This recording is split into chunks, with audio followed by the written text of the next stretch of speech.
Sonic has quite a long history of racing games, which shouldn't really be a surprise since a core tenet of the character is his speed. That should translate pretty well to the racing genre, and in 1994, it didn't. Sonic's racing debut came in Sonic Drift, and I have actually looked at both Sonic Drift games before in my video on Game Gear Sonic games, and I can definitively say that they are, in fact, video games that exist. They're very bare-bones racing games that certainly function perfectly fine, but there's basically no reason to play these other than the fact they're Sonic's first racing games. It got me thinking though, Sonic didn't stop coming out with racing games. I mean, he eventually wisened up and started putting out more typical races akin to your Mario Karts or your Crash Team Racings, and I will be looking at these more normal racing games later on in this video. But right now, I'd like to focus on the games that came out after the Drift series, because the takeaway from those games apparently was to get rid of the cars. And this trend was started in 1997 on the Sega Saturn, with probably Sonic's most iconic venture into the racing genre, Sonic R.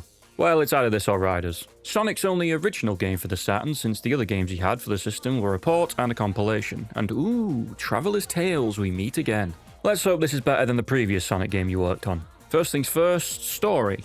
There is no story. Technically, that's not true. There is a bit of background with Sonic and the gang entering a Grand Prix to stop Robotnik from grabbing the Chaos Emeralds, which are somehow on the courses. Other than that, this game's about racing and not much else. There are only 5 tracks in this game: Resort Island, Radical City, Regal Ruin, Reactive Factory, and Radiant Emerald. And I've only just realised they all start with R, I may be stupid. Whilst the amount of tracks here is pretty pitiful for a racing game, I do think they are designed pretty well. They're open, and there's quite a lot of different pathways you can take to complete a lap. This leads to you having a surprising amount of freedom here. It's like they translated the freedom of movement from the classics into a racing game, which is an interesting way to do things. You can even unlock these ring gates to open up even more pathways, but more often than not they also lead to Chaos Emeralds. The first 4 stages all contain emeralds which you can grab, but you also need to finish first in order to properly collect it. If you don't, you get this absolute troll of a screen which swipes the emerald away from you. Thanks game, rub it in, why don't you? Collecting all 7 emeralds unlocks Super Sonic, who is basically Sonic but faster, handles better, and he can do a Jesus. He's very overpowered, especially compared to what you had to work with at the beginning.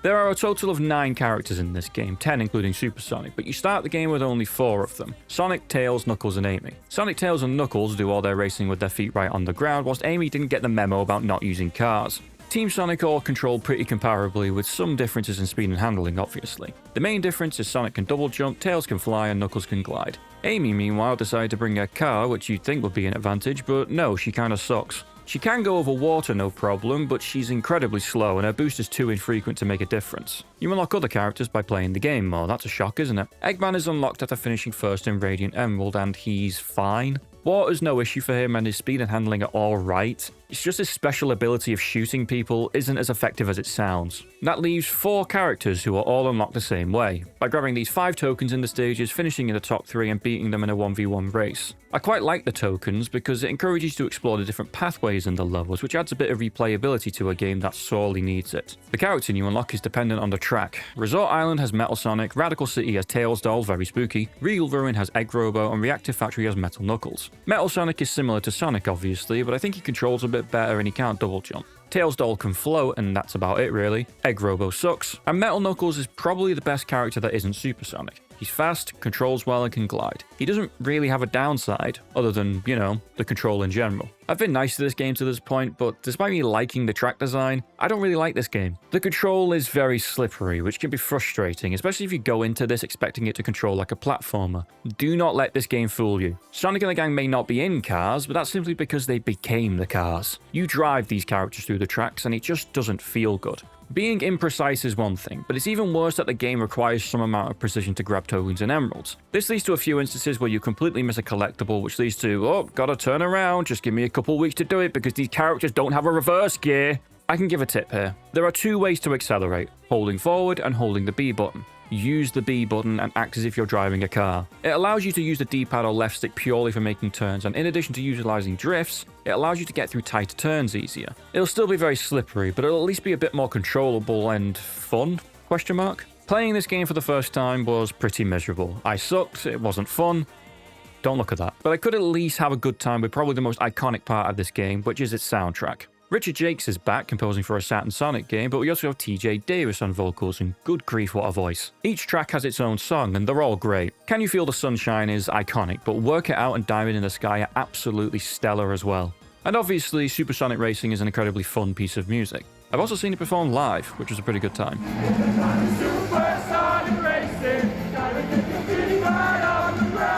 God, I can't sing. It's also pretty neat that playing as Supersonic in Radiant Emerald changes the music to Supersonic Racing. Sonic R as a whole, though, isn't really neat. It's a good concept, honestly, and the track design here is pretty good, but there's only 5 levels, and no, having the option to do them in reverse in Time Attack doesn't make up for it. You can also play tag and pop balloons in Time Attack as well, which I guess increases replayability, but I can't say it's good replayability, to be honest. But I'm not finished with Sonic R, because whilst it is a Sega Saturn game, it also has a port on the PC, which is a bit different. Fun fact, this is the version of Sonic R that's in the Sonic Gems collection, so it's probably the version that's more recognisable to people. The first thing you'll notice is a massive graphics upgrade. Look, the original looks great for a Saturn game, it's like I've got new eyeballs when playing the PC version. But the major difference for me is that this version controls so much better. It's still a bit slippery, but everything feels tighter and more natural, which leads to a much more enjoyable experience. It's still not perfect or anything, but it's at least something I can have a bit of fun with. This version also has added weather effects, which does add a bit of more visual variety, but it can actually change how you play as well. For instance, if it's snowing, your control overall is more slippery, but all the water's been frozen, which opens up more routes to the finish. All these tweaks and additions are cool and definitely improve the game, but I also think it accentuates some issues like the balancing. Some characters aren't balanced well at all. They're either overpowered, like Supersonic and Metal Knuckles, or put you at such a disadvantage that it feels like you yourself are racing against Sonic. Looking at you, Egg Robo, what do you actually do other than suck? Sonic R on the PC is the best version of this game, and it does help that you can add mods nowadays for an even better experience, but it is still Sonic R. There are definitely good concepts here. I think it does a good job of attempting to translate Sonic-style gameplay into a racing game, and there's a lot of potential here. But the control is questionable at best, the character balancing is terrible, and the amount of stages leaves a lot to be desired. The music's good though, so well done, I guess. Sonic would take a leave of absence from racing games for a while after Sonic R, as his next venture to the racing genre was in 2006. Great year for Sonic that, or so I've heard. Chronologically, the next game released is Sonic Riders in early 2006, but I'm preferring to look at a different game that came out later the same year on the PSP, Sonic Rivals. And I may as well lump in its sequel as well while I'm here. Are these games any good? I genuinely don't know. This will be the first time playing them, so let's go, I guess. These games do have a story mode, so that's probably the best place to start, even if they're not that complex. Sonic Rivals has 4 different stories: Sonic, Shadow, Silver, and Knuckles, or as they should be known, Sonic 06 and Knuckles. Each character goes through the same stages and encounters everyone at some point or another. The plot here is that Eggman is trapping various things and people into cards with his spiffy new camera he has, and everyone sets out to stop him. But it's eventually revealed that this is not actually Eggman. It's Eggman name that kinda sounds like a slur, who travelled to the past, yes he's from the future now, to undo all of present-day Eggman's many failed plots and save his family's reputation. Short story short, he's stopped by the heroes and is turned into a card with everyone else being freed. The funniest thing about this story is if you only play Sonic or Knuckles storylines, you will straight up never know that this isn't Eggman. That fact is only revealed in Silver and Shadow's story, so once again, Sonic's story is the one that contains the least amount of plot. Yep, it's 2006 alright. This story is perfectly serviceable overall. I do think the dialogue between characters is decently well written, especially since it's needed to act as a reintroduction for Silver in the canon because of Sonic 06 writing itself out of existence. The gameplay of Sonic Rivals, though, the best way to describe it is as a bit more fleshed out version of the multiplayer mode of the classic games. It's 2D levels where you race someone else to the finish. There's items you can use to disrupt your opponent, and everyone can homing attack and spin dash. The only difference between characters is the special move they can pull off. Sonic can boost, Shadow can use Chaos Control to slow people down, Knuckles punches the ground very hard, and Silver gives his opponent an aneurysm. The lack of variety between characters is a bit disappointing. I mean, they don't even have different stats or anything, they control exactly the same. Disappointing is a pretty apt word for this entire game, actually, because I really don't like it. The control isn't bad per se, but I definitely wouldn't call it fun. It feels pretty stiff, and it honestly doesn't feel like you're moving that fast without a dash pad, which leads me to another criticism, which is the level design. Forest Falls, Coliseum Highway, Sky Park, Crystal Mountain, Death Yard, and Meteor Base are our zones here, and wow are they dull, repetitive, and take control away from the player way too many times. Each zone has 2 acts, but honestly they feel too much like each other to make a difference, which leads to a monotony problem in the story mode. If you play every story, you will play these stages 4 times in the exact same way. And if I didn't find them fun the first time, I'm definitely not finding them fun the 4th. But the absolute worst thing about this game's single player is the AI. This is the worst rubber banding I have ever seen in a racer. It is unfair how much they cheat. It doesn't matter how well you race, they will catch up. Granted, when they get ahead of you, they seem to lose brain cells, but if they happen to be in first going into a long set piece just before the finish that has no opportunities to overtake, well, congratulations, you lost. Time to play that dull 3 minutes all over again. This is terrible design. If I lose, it should be my fault, not because the game decides I'm guilty of the crime of playing too well. Each zone also has a boss fight where the gimmick is to get 6 hits in before your opponent to win. They are at least a source of variety for the game, but they're all pretty simple to beat, and the AI in these is more on the lost brain cell side of the scale. Obviously, my issues with this game probably wouldn't be as bad in multiplayer, but I'm playing a 20-year-old PSP racing game. I've not exactly got anyone to play with, have I? And I've not even got into unlocking the cups. You would think that simply beating the game's story mode would unlock all the content, but no. You unlock Metal Sonic, but you have to do all of these challenges in the zones to unlock all the cups, which requires you to constantly replay these levels. Replayability is a major factor here, since you can collect these cards and unlock outfits for your characters as well, and I'm all for replayability, but I'm not doing any of this. It's not fun. And my rankings for Colosseum Highway best describe my feelings for the game. Sonic Rivals feels like they made a bad Sonic platformer and then turned it into a racing game, which just leads to it being a bad racing game. I can only hope that the sequel is better, and not to jump the gun here, but yeah, I think it is. There are still 4 stories here, but we have twice the amount of characters with each story following a pair of them. Sonic and Tails, Shadow and Metal Sonic, Knuckles and Rouge, and Silver and Espio. Eggman is the antagonist once again, but also once again, you wouldn't know that if you played Sonic or Knuckles' story, which also means that Tails and Rouge are also on the Clueless Express with them. This time round, Chao have been disappearing, which piques the interest of Sonic and Tails, who guess it's probably the doing of Dr. Eggman, who has nothing to do with it because he's busy telling Shadow that Eggman is doing evil stuff and he should stop him. The person hiding the Chao is actually Silver, because Eggman's plan is to use the 7 Chaos Emeralds to open a portal to summon a creature called Ifrit, which he learned about from Jero Robotnik's journal. Hey look, it's this page. Why are the Chao important? Because apparently the Ifrit grows stronger by eating Chao, the bastard. Rouge was actually tasked by Eggman to collect the Chaos Emeralds for him, and she ends up collecting 6 of them. Despite only having 6, the portal opens anyway, which means our heroes need to venture in and stop the Ifrit before it can get to Sonic's world. Ifrit gets compromised, and Shadow ends up closing the portal whilst also learning that the final Emerald was inside Metal Sonic all along, which explains why the portal opened despite seemingly only having 6 Chaos Emeralds. After that, everyone just kind of goes home.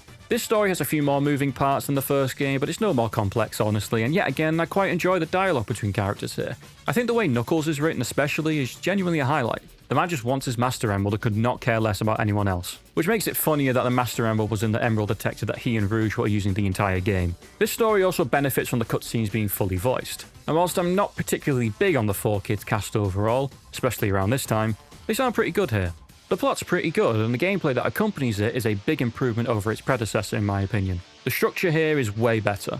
Each zone has 3 acts. Act 1 and 3 are races like we've seen, but Act 2 is more of an arena which hosts a flurry of different 1v1 games like Knockout, Capture the Chao, Ring Battle, and Bomb Tag? What? There's also a King of the Hill mode, but you don't play that in anyone's story. Dang it, Bobby. Story playthroughs are much more varied because of these added modes, which makes the game feel less like a monotonous slog. But even if we take out these new additions and just look at the racing, this is still way better than the first Rivals. Our zones this time are Blue Coast, Sunset Forest, Neon Palace, Frontier Canyon, Mystic Haunt, and Chaotic Inferno. And these are so much better designed than the first game. I feel like the gimmicks incorporated in the levels offer a much more distinct experience here. It allows for a more thrilling race, since it feels like you're interacting with the level more as opposed to having long stretches of dash pads. Now those are still here, but they don't feel as obnoxious as previously. And I think it helps that I think the AI has been tweaked slightly. It doesn't feel as unfair as it did. It definitely still cheat, don't get me wrong, but more often than not, if I lost a race, it felt like it was my fault, or I could at least see where I could improve, which is a much better feeling than the helplessness felt before. The bosses in this game, though, I think are actually worse. It feels like you're fighting the other character more than the boss, honestly, and the Neon Palace boss can bingo f itself. And apparently it's called the Egg Dealer, so that means that name is 0 for 2 in the Sonic series. Another improvement here is the replayability. The first game had lots of it, yes, but it was terrible. Here I can actually see it warranting coming back to the game after finishing the story. There's a free play option for stages, which completely removes your opponent and adds 10 Chao in the level for you to collect. No racing, just you and Chao. This allows you to play the game in a completely different way. No more rushing, you can look around and actually take in these levels, and then I realized partway through that, oh, I'm now playing this like an actual Sonic game. You know, like a platformer. Testing things out, seeing how I can get up to the higher routes, and finding neat little secrets. Adding a free play option made this game both more replayable and fun in a different way. That, added onto the returning cards and outfits you can unlock, along with the sensible decision for you to unlock cups based on how many of the stories you completed, makes Sonic Rivals 2 much more enjoyable to come back to than Sonic Rivals 1. This game is actually kind of decent. I can see people having a good time with this. The control is unchanged from Rivals 1, which is a shame, but everything has been improved here. Level design's better, the story's better, and I even think the music's better. My only real complaint is that you have to do 8 playthroughs of this story to unlock everything, whilst only 4 of them have actual unique plot beats. It can get a bit tiring, but even then I still didn't find it as bad as the first game. Rivals 2 overall is a fun little distraction and a massive improvement over Rivals 1. I don't think you'd be wasting your time if you went out of your way to play this. Rivals 1, on the other hand, no. It's time to move on to a series that I know is very popular, but it's also something that I've never played. Sonic Riders. I've heard a lot of varying opinions on this game, but I think the best thing to do is get right into it. Just the 2 stories this time round. Heroes, which follows Sonic, Tails and Knuckles, and Babylon, which follows the newly introduced Babylon Rogues, Jet the Hawk, Wave the Swallow, and Storm the Albatross. The game starts with Eggman asking the Rogues to help him get Chaos Emeralds, persuading them that they're able to uncover Babylon Garden, which supposedly has treasure, which is something they care about. Jet and his gang end up stealing an emerald, but run into Sonic, Tails and Knuckles, which leads to a little squabble that the Rogues are able to get away from. Eggman then puts together a race with the entry fee being a Chaos Emerald, real subtle there. The heroes end up entering when they see that the Babylon Rogues are participating. They do a bit of racing, Wave plants a bomb on Sonic's Extreme Gear, terrorist attack, Jet wins, and with the power of the Chaos Emeralds and this cube, Babylon Garden is revealed, and oh look at that, Eggman was actually doing it for himself all along. More racing, more squabbling, Amy gets held hostage, Sonic gives Jet the cube back, which he used to open a secret door, which leads to a genie. Yeah, the Babylonians were genies. This thing's here to guard the treasure, so everyone bands together to defeat it. Oh, I love FNAF 4. Eggman swoops in and demands the treasure, only to find out that it's just a carpet. He then passes out. Jet then figures out, through using the cube, that the carpet is actually a flying carpet. More specifically, it's an early version of the extreme gears that everyone's been using. The game then ends with Jet and Sonic promising to race each other again someday. Once again, a basic story that does the job. There's some attempt to add some lore about the Babylonians, but it's not a lot, honestly, and it doesn't really mean much in the grand scheme of things. It introduces the Babylon Rogues, at least, which is nice. Jet's voice, though, God. Jason Griffith, I love you, man, but this voice is just no good. I know it's probably got its fans, but I'm not one of them. This is a racing game at the end of the day, so how is the racing? Oh god, what's happening? Help, I'm scared. What's going on? I feel like an unsupervised child. Please help. I don't think I've ever been more overwhelmed playing a video game before.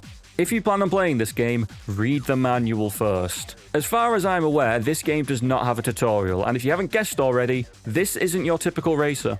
Once again, we have no cars. Instead, we have extreme gears, which are hoverboards in all but name, and also a bike. And shoes. Point is, they're not cars. Extreme gears are fueled by air, and yes, this is a game mechanic. Basically, anything you do consumes air, even if it's just a little, like boosting, turning, braking, stuff like that. What happens when you run out? You start running, which is considerably slower. How do you gain air?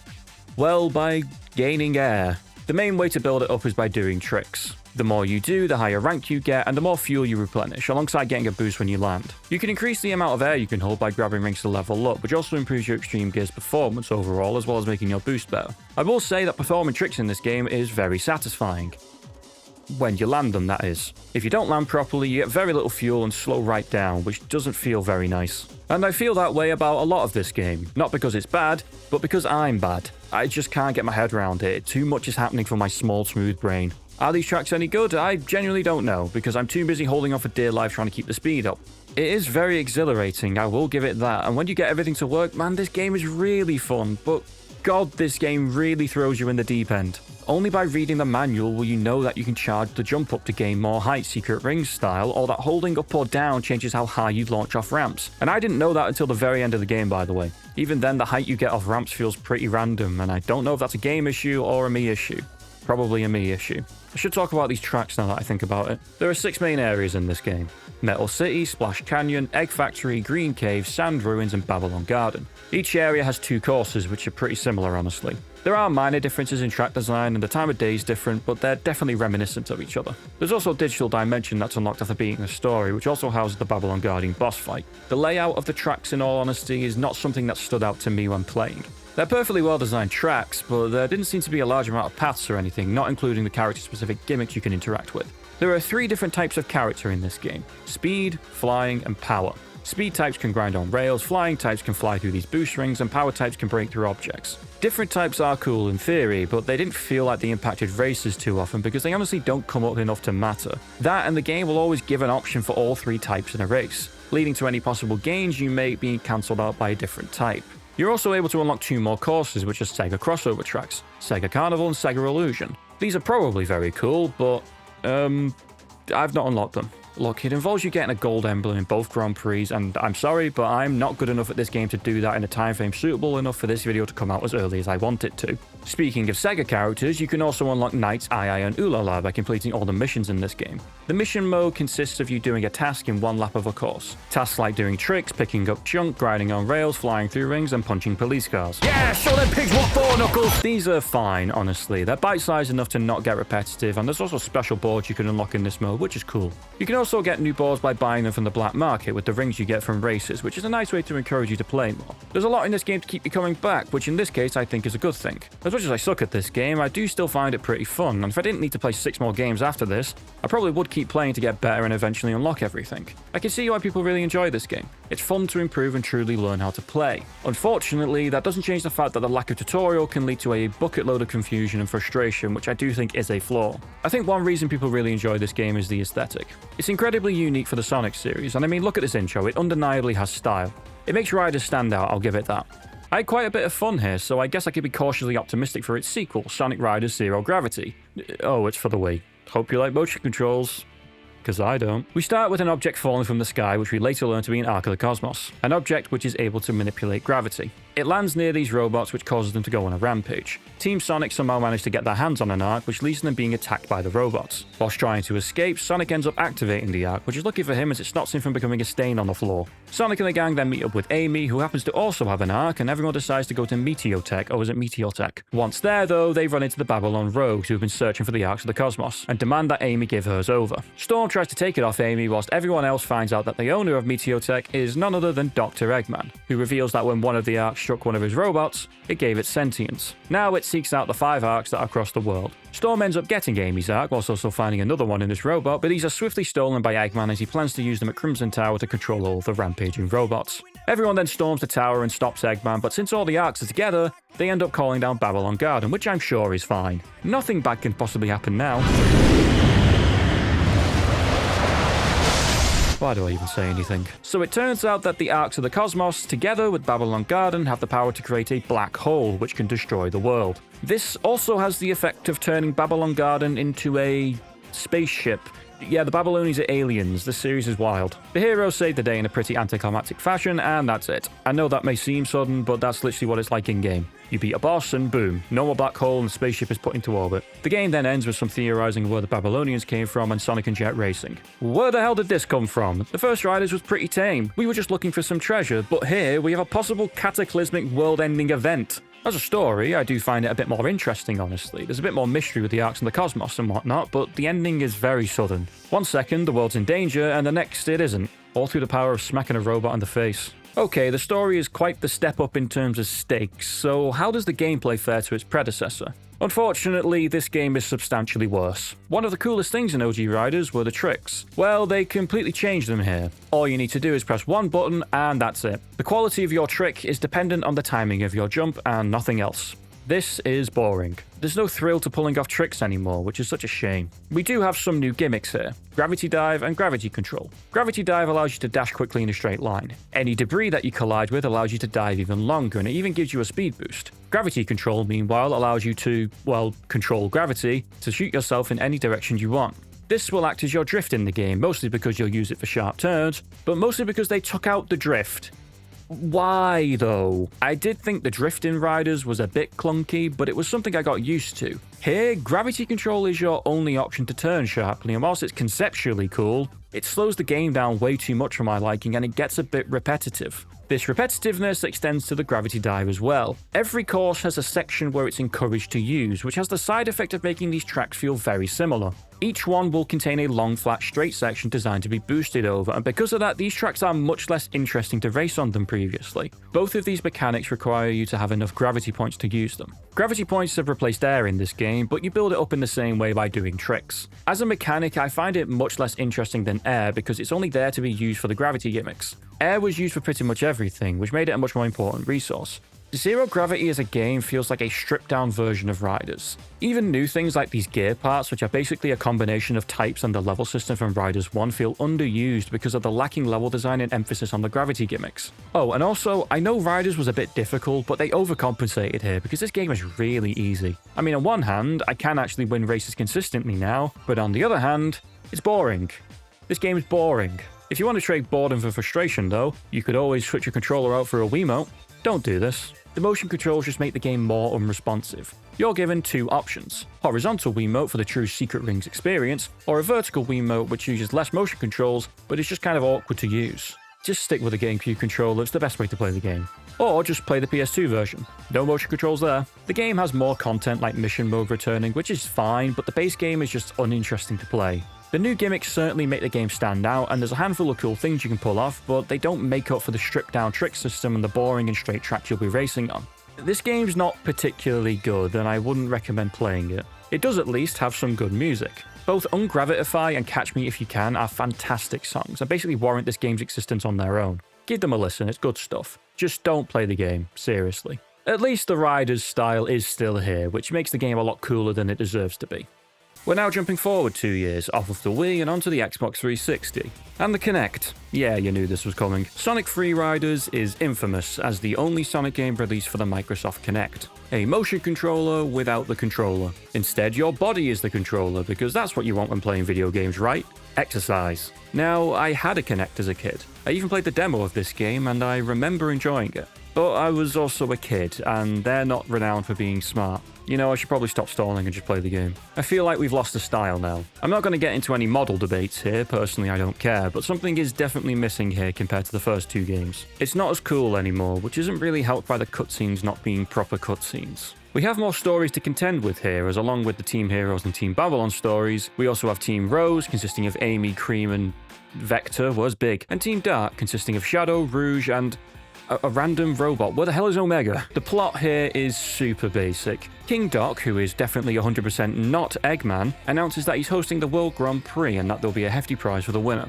Each team's story consists of them coming up against the other teams, bickering with them for a bit and beating them on their way to winning the whole tournament. Not much happens in the meantime, except Shadow and Rouge being incredibly neglectful and abusive of the random robot. After beating each story, you unlock the final race, which is very misleading because it's actually 3 races. King Doc is revealed to be Eggman, who could have seen that coming, and reveals that he's been collecting racing data of everyone through the random robot that's been with Team Dark. He then challenges everyone to a race and loses because it turns out he was given fake data from the robot. Why? Because this random robot plucked from the street is actually Metal Sonic in disguise. Metal Sonic kept all the data for himself, leading to one final race which Sonic wins. And that's it. There's really nothing here. It's a story for story's sake, which would be perfectly fine if the gameplay that accompanies it was good, which it isn't. Of course it's not, it's a Kinect game. And because it's a Kinect game, that means that everything you do has to be done with your body. Turning, jumping, reaching for stuff, boosting, using items. Everything in this game requires movement, and I do apologize for not showing you exactly how it works because I'm still not fully comfortable being on camera yet. But also because I'd look like an idiot. There are extensive tutorials here, and look, they do a good job of teaching you how things work, but the major problem here is this game requires a certain level of fitness to play it properly. Now, this wasn't a massive problem for me personally. I do try to keep myself in somewhat decent shape, but there's only so much jumping I can do without needing to just lie down for a bit. Also, turning in this game is a killer. You need to lean forward and backwards to turn, and whilst I don't find leaning forwards that bad, leaning backwards is terrible, and it didn't take long for my back to start aching, which is made even worse when the Kinect decides to just ignore you. Jumping only works most of the time, which in all fairness is more than I expected, but trying to do extra tricks, it's dumb luck whether that works or not. The game wants you to turn as you jump to do a better trick, but yeah, that doesn't work. But the most frustrating thing that happened to me whilst I played was the game just pausing itself. On one hand, I should be grateful, it's making me play the game less. On the other hand, stop pausing. This wound me up so much, and it's probably a Kinect sensor issue, but come on, this is so annoying. Sometimes, and I do stress sometimes, things work fine. It doesn't make the game good, but I can say that I can regularly win races here. But at what cost? After a 3-lap race, any motivation to continue playing is gone because I am tired and I don't want to play anymore. The game knows this as well because the story modes aren't structured like the previous ones are with full 3-lap races. They're full of smaller missions like the ones you'd see in mission mode, with you only doing a full race in the very last mission. This isn't the case for the final story, by the way. That contains 3 full 3-lap races. Each of those races lasts 6 minutes. That is too much leaning and jumping for my liking. Is the track design any good? Who cares? I'm too busy fighting the game and doing backflips to get the game to function in the first place, which also takes away from the actual game mechanics. They've combined the level system from the first game with the gear parts from Zero Gravity, and in concept, it works. But only in concept. Graphics-wise, I think it looks fine. It's very colourful and there's a good variety of locales here, but I don't think it feels very Riders, honestly, except the last level. You do at least unlock Metal City from the first Sonic Riders when you beat the game, which I do find pretty cool. The last thing I can talk about here are bikes, which control quite a bit differently than gears. Instead of leaning back and forth, you hold your arms out like you're holding handlebars and turn them. So you have a choice. You either ruin your back or you ruin your arms. Personally, I think I prefer the bike because jumping and doing tricks was way more reliable to do. You just need to raise your arms. You still look stupid, but the Kinect seems to be able to read it better. Don't play this game unless you're either really curious or hate yourself. It's a terrible game. Fantastic torture device though, I get people confessing right away. It's not fun, it hurts, and it's a stain on Sonic Riders as a series, even if I didn't like Zero Gravity. I can't even really talk about the music either. I was probably too busy moving around to really listen to it, but what I heard sounded fine, and that's about it. That includes the main theme, Free, which I also think is just fine. Nice to know it was written by Giovanni Gioeli though. Let's put the Kinect in the bin and move on to the next games, which are much more normal. Sonic must have gotten sick of all the gimmicks over the years, leading to Sonic and Sega All-Stars Racing. We're back in cars again for the first time since Sonic Drift 2. Well, mostly. We've also got some bikes and legs and eggs. Oh boy.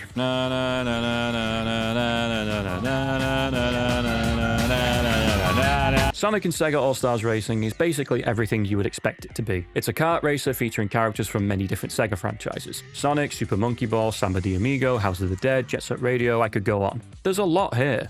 Except Knights. All they get to do is hold the start flag. Even Banjo and Kazooie are here. I did want to record this from the Steam version, but it's safe to say there's some compatibility issues, so I settled with playing it on the Xbox 360, which is why Banjo and Kazooie are here. It looks a bit worse, but it's the same game. There's honestly not much I can say here. You drive, you can drift to get a boost, there are items to use. If you've ever played Mario Kart, you'd be right at home here. There are 6 cups you can play with, each consisting of 4 tracks. 9 of the tracks are based on Sonic, with Billy Hatcher, Samba de Amigo, House of the Dead, Super Monkey Ball, and Jet Set Radio having 3 tracks each. I don't actually think the track design in this game is amazing or anything, to be honest, but it does the job perfectly well. It emphasizes drifting a lot, which is fine since I do find drifting to be satisfying to do. The only track that I didn't really enjoy was Sewer Scrapes, which was a bit awkward for me. I also find it a bit weird that the only way to unlock tracks is to buy them in the shop. You can play them as much as you like in the cups, but if you want to play them in time trials or in a single race, you need to spend Sega Miles to get them. Getting Sega Miles just requires you to play the game, and that's fine, but you also need them to unlock new characters and music for levels, and you need quite a lot to unlock everything.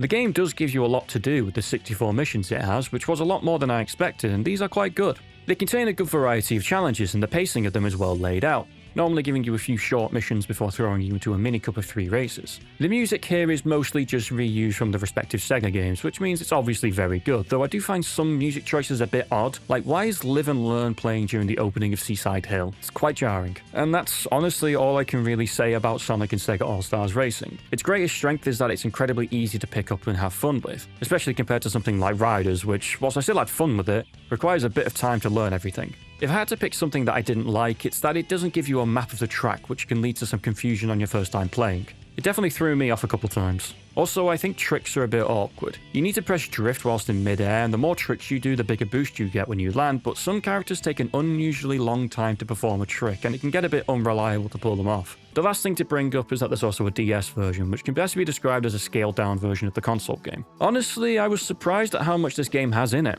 Some tracks are really stripped back, like the Jet Set Radio ones, but some others retain most of their track design. Also, there's a map in this version, which is actually an improvement. The mission mode here doesn't have as many missions, but it still has 55 of them, which is more than enough. This is a pretty good version for a handheld. It contains quite a lot of what the console version does. The only real difference is drifting feels a bit more slippery and the music's all MIDI.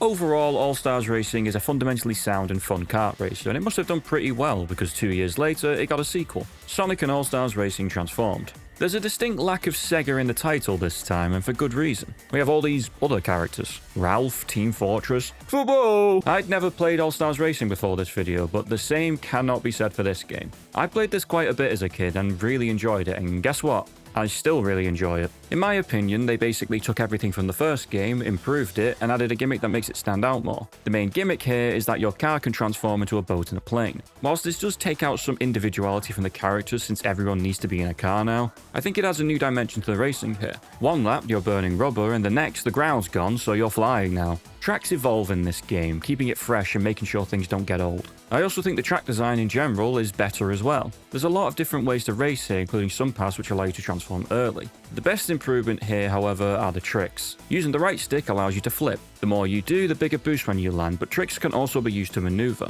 Not aligned properly? Well, you can barrel roll to the side and correct your path, and chaining this together is super satisfying. It's just fun when you're in a flow state in this game, trying to chain together boosts from tricks, dashpads, and drifts. Tricks can blow up in your face though, evidenced by me drowning eye here. There are actually less tracks here compared to All-Stars Racing, 20 instead of 24, and even then 4 of these tracks are taken from the previous game. You do unlock mirrored versions of each track, so that technically pads out, increases the track count to 40. This may seem like a downgrade, but there's more game series represented overall, which leads to a greater variety of locales. Shinobi, Skies of Arcadia, Afterburner, Panzer Dragon, Golden Axe, Burning Rangers. Knights even has a track. They even made the cut for races as well, but oh, they're the car. That's actually kind of horrifying. Mission mode, meanwhile, has been replaced with World Tour, which consists of various missions where you collect stars depending on the difficulty. You can then use these stars to unlock new characters and mods which can change the stats of a character's vehicle. Unlocking things here is done much better in general, as you get tracks by simply playing them in either World Tour or Grand Prix. No grinding for second miles to unlock everything, which is a welcome change. I even think the items are better here, except All-Star. I think they're a bit more boring in this game. This is just a really good kart racer. It's something anyone can jump into and have a good time, and I have personal experience of that happening. I remember playing this game with some friends of mine who couldn't care less about Sonic or Sega, and they ended up enjoying it. It improves most things from All-Stars Racing, which was already a good game to begin with, and adds a fun, unintrusive gimmick leading to an all-round fun experience. There's even been some improvement to the time trials. There was only one staff ghost to beat previously, but here there are 4 different difficulties of ghosts for you to beat. Gives you a little bit more incentive to push a bit harder to improve. I also like how the music in this game isn't just recycled tracks, instead giving us remixes which all sound really good, and some include some references to songs you might not expect, including some old Sonic racing game songs.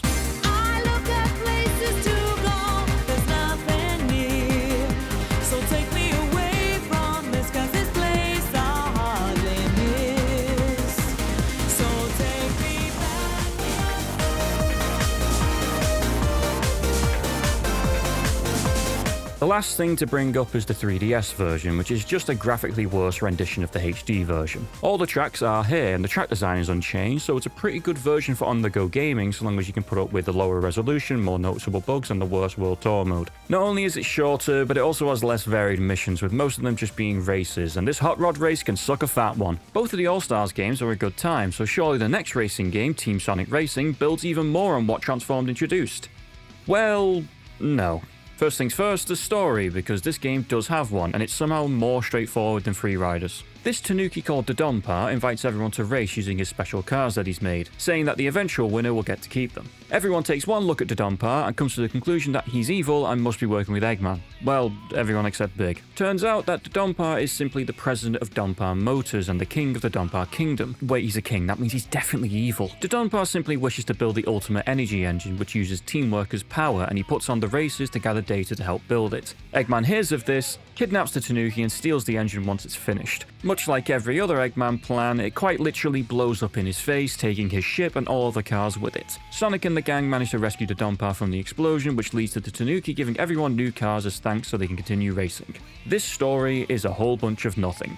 It is the most milquetoast, generic thing you can come up with, and it's accompanied with an even more uninspiring presentation. Still images and text boxes. They are at least voice acted, but in some cases I wish they weren't. Looking at you, Rouge. But I should be able to say that the gameplay that accompanies the story is at least pretty fun, right? Well, here's the issue.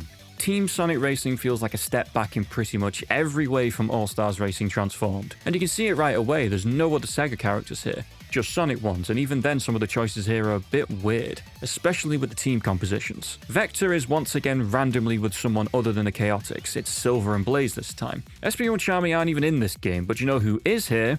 Zavok. For some reason. Overall, though, the selection of characters is a relatively minor gripe. My major gripe comes with, well, everything else. Transforming has been replaced with, in my opinion, a much more boring gimmick. Teamwork. You work in teams of 3 when racing, using each other's slipstreams, gifting items to one another, simple stuff like that. Do enough teamwork and you build up this team ultimate meter, which is just a big boost you can do. The higher you finish, the more points you get, and you win the race by having the highest team score. However, this means that you're not guaranteed the win by finishing first. If you haven't babysat your teammates enough and they finish dead last, well, you're not winning. I don't like this. Granted, I was dealing only with AI teammates, so they're bound to be a bit thick sometimes, but it's demoralizing to race to your best ability only to lose because Knuckles can't steer straight. Look, I know, skill issue. But what am I supposed to do if I'm far out in front? The only teamwork I can do is hope they use my slipstream and gift items to them, because you can bet your ass I'm not slowing down. I don't think I would even have an issue with the team gameplay if it was just an extra mode instead of the whole game. It works as a gimmick to mix things up once in a while, but it can get a bit annoying when it's all you're doing in the story mode. You do have the option to race as an individual in exhibition mode, and I do think that is better, but there are some issues still present here. I really don't know what it is, but the racing here just doesn't feel as fun as before. Drifting trick boosts don't feel as satisfying, hell, tricks themselves don't feel as cool to pull off. It kind of feels like they purposely nerf things to put a greater emphasis on the team gameplay, honestly. It's all still very serviceable though, and I do like some additions like how collecting rings increases your top speed. In isolation, you can have a perfectly good time, assuming you play on hard or expert because normal is way too slow. I mean, look at this, it's a leisurely drive, not a race. There are 21 tracks in total, split across 7 areas containing 3 tracks each. Planet Wisp, Seaside Hill, Glacier Land, Casino Park, Sandopolis, Rooftop Run, and Final Fortress. 9 of the tracks are taken from the previous 2 All-Stars games. Same track design and all, and this is too many returning tracks in my opinion. I feel like Transformed could get away with reusing tracks because they were the only ones in the game with no transforming gimmicks. It gave you the option of simpler racing, and even then there were only 4 of them. Here though, there's nothing to make the new and old tracks different. That's not to say that the new tracks are bad, they're not. Most give you different pathways and shortcuts leading to decent racing, but yet again, I don't think the driving in this is anywhere near as fulfilling as previous games, leading to a feeling that something's missing. And now that I think about it, maybe the track design isn't that great because they feel way too wide at points. Maybe it's so you don't get in the way of your teammates, but I feel it leads to less chaotic races, which I feel kind of misses the point of Sonic racing games. They should be a bit chaotic and make you feel like you're holding on for dear life. There's a bit of that here on higher difficulties, but it still feels a bit safe. And I don't think the lackluster items help either. They're now all wisps, which is fine, I'm not one of those people who hates wisps, but they just don't feel very impactful. More often than not, whenever I have an item, I just send it over to my teammate because it builds up the Team Ultimate meter, which is way more useful than any item you'll pick up. I don't think Team Sonic Racing is a bad game per se, but I certainly wouldn't play this over either of the All-Stars racing games. Time trials can still be a good time, but actual races feel a bit lifeless compared to previously. One part that definitely isn't bad though is the music, because some of the stuff here is really good, which I know, shouldn't be a surprise, this is a Sonic game. Bingo Party, Sand Hill, Booze House, Thunderdeck are all really good stuff, and the graphics that accompany it are also great. It's just kind of a shame that the game doesn't match how it looks and sounds. And up next is the latest Sonic Racing game as of making this video, Sonic Racing Cross Worlds. Story-wise, there isn't one. Well, there isn't a story mode anyway. The general background is that Dodonpa has put on some races and everyone shows up to try and win. There may be no story mode, but there are a bunch of character interactions when you race in the Grand Prix, which are a nice inclusion, especially since pretty much every relevant Sonic character is in this game. The Babylon Rogues return, Team Chaotix can finally race together, Zavok's still here and he's brought Zaz with him. They really invite anyone nowadays, don't they? It doesn't just stop at the roster, this game is just overall better than Team Sonic Racing. It feels more like a true sequel to All-Stars Racing Transformed, as the transformation gimmick is back, albeit I don't think it's as impactful here. That's mostly because of the main gimmick in this game, which are the travel rings. At the end of the first lap of every race, the player in first gets to choose between 2 travel rings, which take them to a completely different track. In the beginning, you'll be taken to special tracks called Cross Worlds, which are designed to be point-to-point rather than a looping circuit. Once you win all the Grand Prix though, even the regular tracks can pop up in the travel rings. And speaking of the tracks, there are 24 of them in the base game along with 15 Cross Worlds, all of which are either based on old Sonic locations or are completely new. A whopping 15 are original, which is nice to see, and I think all of them are aesthetically very good. Layout-wise, I think all the tracks are pretty good as well. Some are better than others obviously, but overall they are fun to race on. I do really like how the third lap of each track changes things up a bit and adds a few more moving parts, quite literally in Wonder Museum's case. But one of the biggest improvements in this game, in my opinion, is the customization. There was some of this in Team Sonic Racing with the colours and patterns of cars, but there's even more of it here. Granted, I'm not very artistically gifted, but you can do some cool stuff here. Beyond that, characters aren't locked to specific vehicles either. You can mix and match whatever you want, including the returning extreme gears, which are nice to see. The single greatest addition in this game though are the gadgets. Gadgets are these add-ons you can equip that can range from simply starting a race with an item to a quicker charging drift or a special drift that can take out opponents. If I went through all of them, I would genuinely be here all day. There are a lot of them. The sheer amount of experimentation you can do is fantastic. Obviously, some gadgets will be better than others, but testing out different combinations to see what works is a nice experience and it gives you a lot of different ways to play. And I'm happy to say that the racing here is overall very fun. It's a massive improvement over Team Sonic Racing. Some things have been carried over, like collecting rings to gain more speed, but there have been some changes. Notably the tricks, which have been completely reworked to function more similarly to the Riders trick system.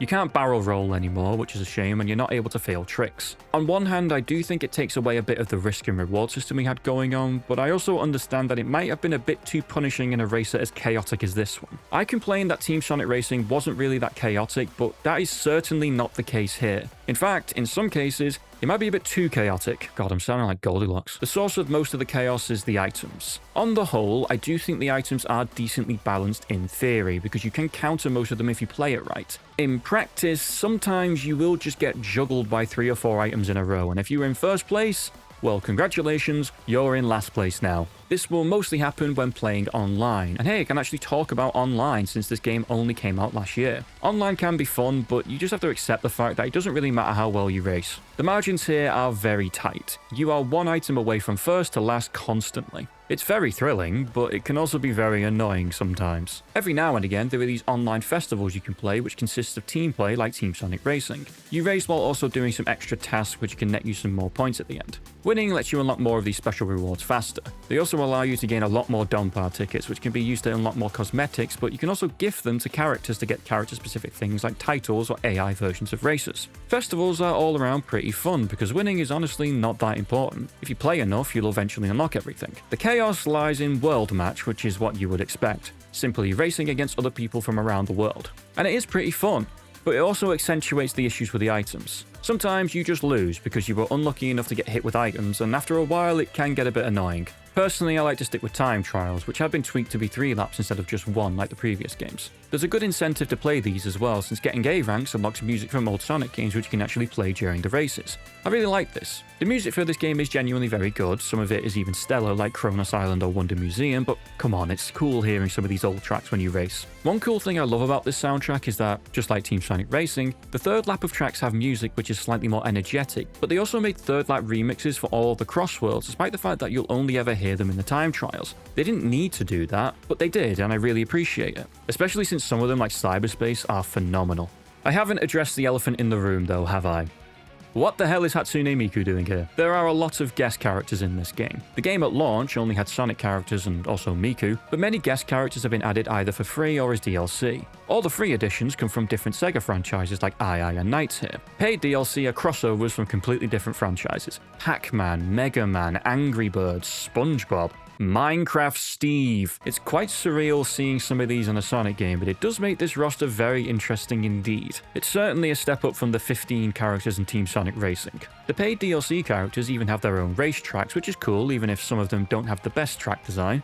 And as of making this video, it was recently announced that this game will be getting another year of DLC, which is a good thing to see. Hopefully they can continue supporting it, because it is a genuinely very fun kart racer. It's definitely got its flaws, it's probably a bit too chaotic at points, and the items might frustrate you a bit, but I do end up coming back to this game every once in a while, so it must be doing something right. I still think Transformed is overall a better game, but it doesn't take away that I can still have a lot of fun here. Also, I can play as Tangle and Whisper here, so that's instantly something that Sonic Racing Crossworlds does better. Honestly, the biggest issue with Sonic Racing Crossworlds is the price. This game is not worth the price it is, and it'll be even more expensive if you want the DLC characters and tracks. It's a good game, but I cannot sincerely recommend it at the price it's set at. I do see it go on sale regularly often, so if you ever see it at a discount, I would recommend getting it, especially since we now know it's getting another year of support. Whether it'll be more than that though, who knows? The quality of Sonic Racing games has definitely been all over the place, hasn't it? I can always appreciate the variety shown across all these games. We're at a more traditional place now with Sonic Racing Crossworlds, but the innovations attempted to try and stand out with games like Sonic R and Sonic Riders is something to be commended. I can respect them for the attempts even if I have issues with the execution. Except Sonic 3 Riders, I have no respect for that and I wish it a painful death. It'll be interesting to see the future of Sonic Racing games. Like I said, we know that Sonic Racing Crossworlds is getting another year of DLC, but beyond that, we'll just have to wait and see, won't we? Hope you all enjoyed this video, and if you did, why not consider giving it a like and subscribing? It does help the channel and I would greatly appreciate it. Have a great day everyone, and see ya.